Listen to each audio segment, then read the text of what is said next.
Alex fucking Shelley.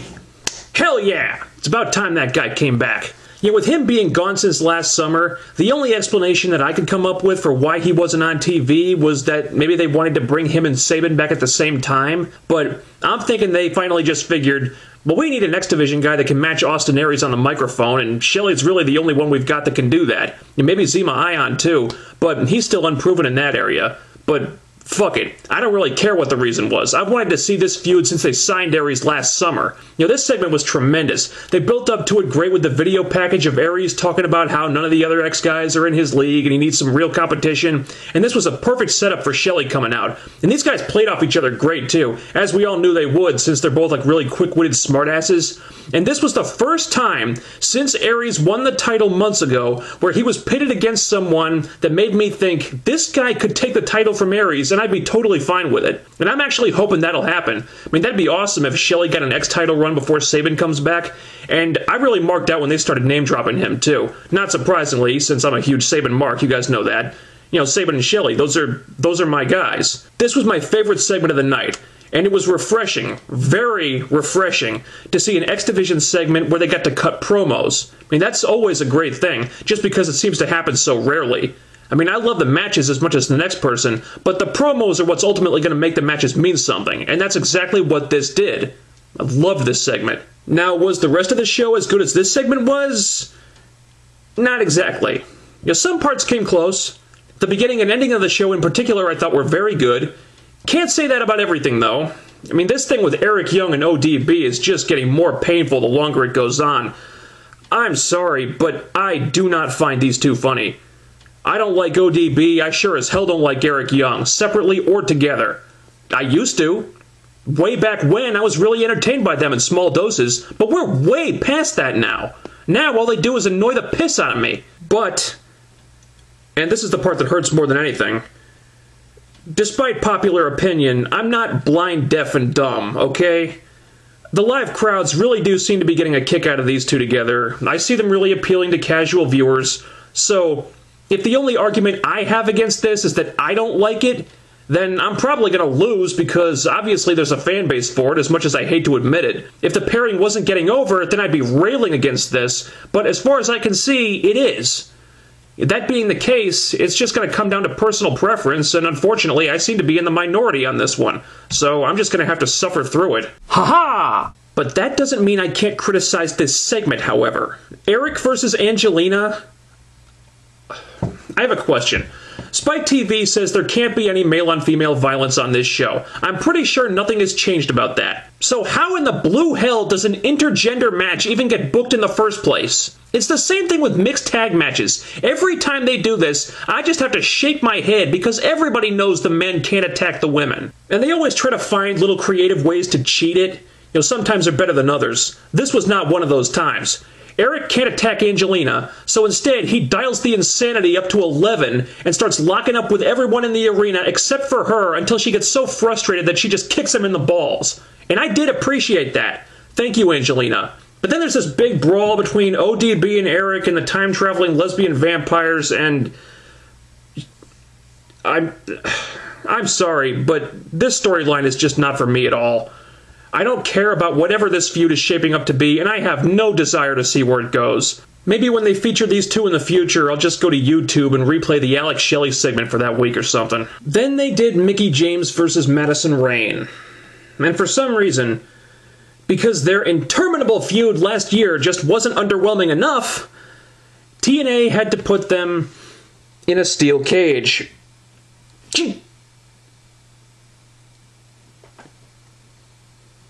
Whoa. That time it didn't hurt at all. Can it be? Is it possible that I've developed some kind of immunity to these stupid gimmicks? No. No. No. No. No. No. No. No! Hell no! I don't know what's going on with this, but I am not losing control around here, you little shit! First thing tomorrow, you're gonna go get tested. I am gonna get to the bottom of this, even if it kills both of us! Until then, fuck this shit, fuck you, and fuck off.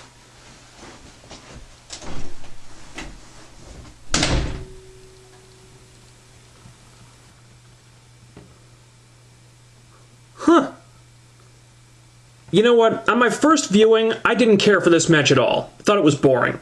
But I went back, I watched it again, and I'm going to backpedal a little bit. Had this been a normal match with no gimmicks, this would have been alright.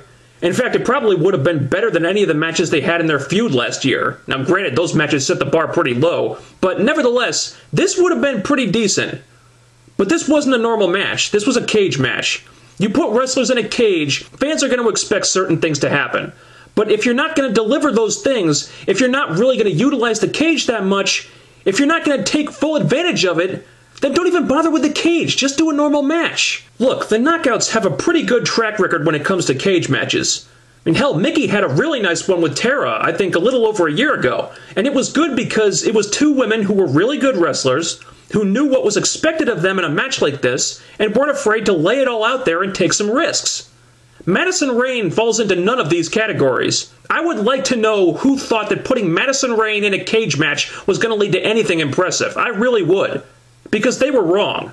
You people are fools! She did not up her game whatsoever. Well, maybe she put in a little more effort than usual, but that's not saying much. You know, Mickey was trying here, but Madison didn't give her much to work with. She never does.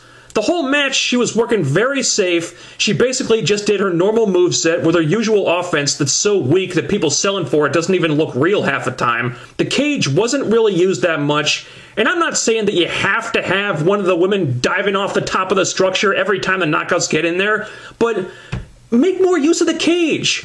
Try to climb out of it. Do some spots near the top. Do something to justify the existence of this gimmick. I thought the cage was to stop Gail from interfering, but then the ref just sent Gail away before the match started, so what was the point?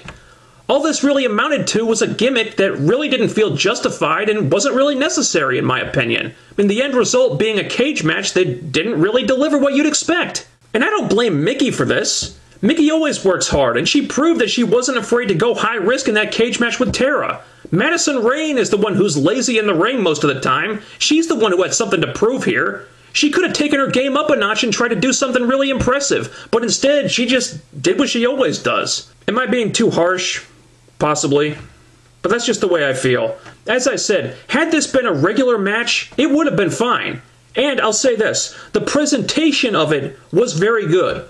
It had a hype video, it was announced the previous week, it got a fair amount of time, there was a post-match interview with Mickey, all that stuff. So they were really trying to make this seem like a big deal, and they covered their bases well. But this did not need to be a cage match, and in my opinion it really shouldn't have been a cage match. Don't get me wrong, I appreciate so much that the Knockouts get the chance to be in these types of matches. I really do. The WWE Divas never do stuff like this.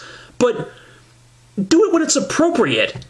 And please, so you don't water down the gimmick, only put people in there that you know are going to deliver something special. I'm sorry, but Madison Rayne is just not one of those people. They did AJ Styles versus Gunner with Kaz interfering.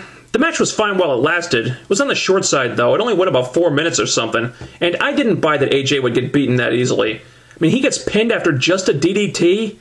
Come on, that hasn't even really been established as Gunner's finisher. I mean, yeah, Kaz interfered, but all he really did was clothesline him.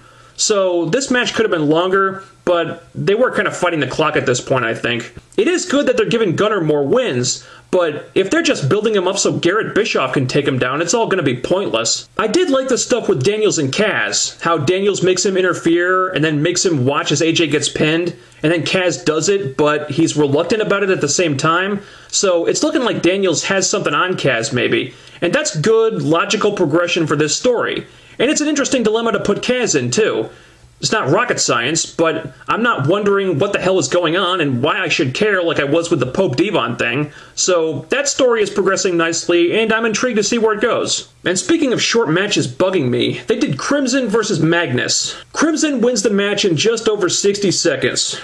Joe and Magnus beat down Crimson and Morgan after the match, which was good, but I really had to wonder what they hoped to accomplish by jobbing Magnus out that quickly.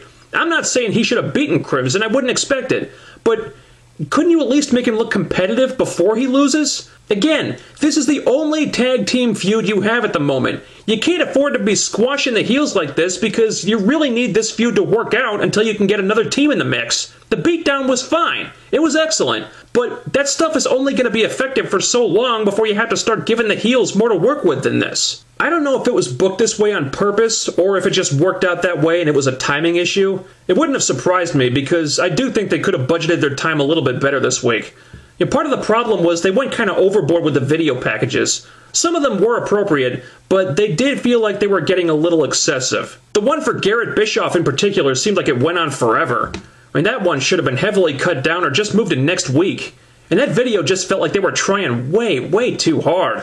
I half expected them to start playing Eye of the Tiger during this thing. I guess it's good that they're showing how he's trying to be a real wrestler now and moving away from the referee thing, but I don't understand why Garrett Bischoff, of all people, is getting all this hype. And the build-up to the reveal of his mysterious trainer continues to fill me with nothing but dread. Anyone but Hogan. Anyone but Hogan. Anyone but Hogan. The main event was James Storm versus Jeff Hardy. Now, with these being two of your top guys right now, not announcing this a week in advance was just dumb. Nevertheless, it was a good match. It got over 10 minutes, and it was set up well in the opening segment, so it's not like they shit on this or anything. And I actually liked the finish with Bully Ray and Bobby Roode causing the DQ. Yeah, they're still protecting Jeff Hardy more than they need to, in my opinion, but I was actually okay with this finish because Storm basically had Hardy beat when the heels showed up. And Bobby Roode taking both guys out like this was badly needed, I think. After all the cheap ways that he's been retaining the title, he needed to look dangerous, and that's what this did for him. Now he's being proactive and forcing the situation to work out the way he wants it to, instead of just reacting to things as they come at him. That's a good way to get his heat back. But I guess Bobby Roode has never seen a wrestling show before because apparently he doesn't understand what's going to happen if there's no one definitive contender for the title. I still think Hardy shouldn't be in there, but hopefully Storm versus Roode is the endgame that they're building up to ultimately. And overall, this Impact was alright. I know I focused on the frustrating parts more than I intended to, but it was bookended with really good opening and closing segments, and the Shelly Aries promo was awesome. The video packages did get to be a little too much. I think if they cut back on those, they could have freed up some of the extra time they needed, but they've been a lot better about that kind of stuff since Pritchard took over creative, so maybe this was just a fluke. And that'll be it for me. See you next week, same time, same place. Later.